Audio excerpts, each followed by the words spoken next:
ไหนคะเห็นว่าสวย หนูก็สวยนะ ชอบไหม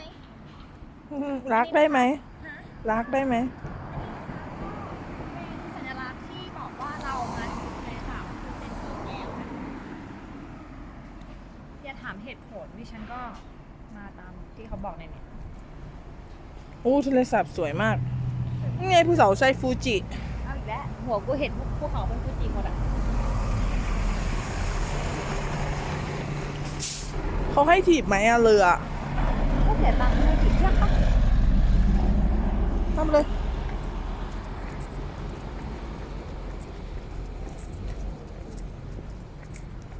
สวยมาก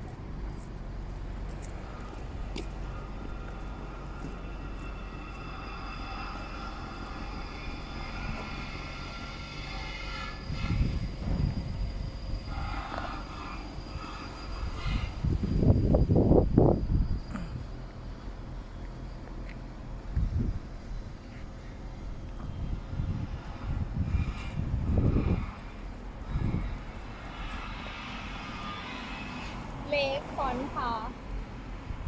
นี่คือเขาก็ทำให้เห็นรูปร่างของทะเลสาบทั้งหมดนะคะ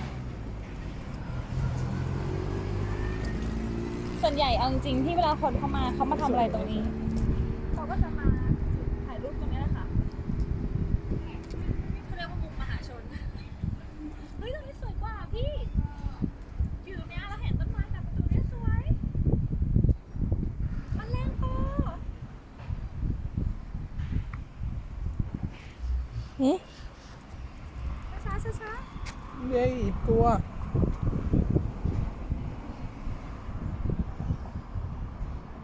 เขาไม่กลัวคนเลยอ่ะ พี่กลัวเขาได้ไหม ได้ค่ะนี่ไงคันนี้ที่หนูจะบอกอะค่ะ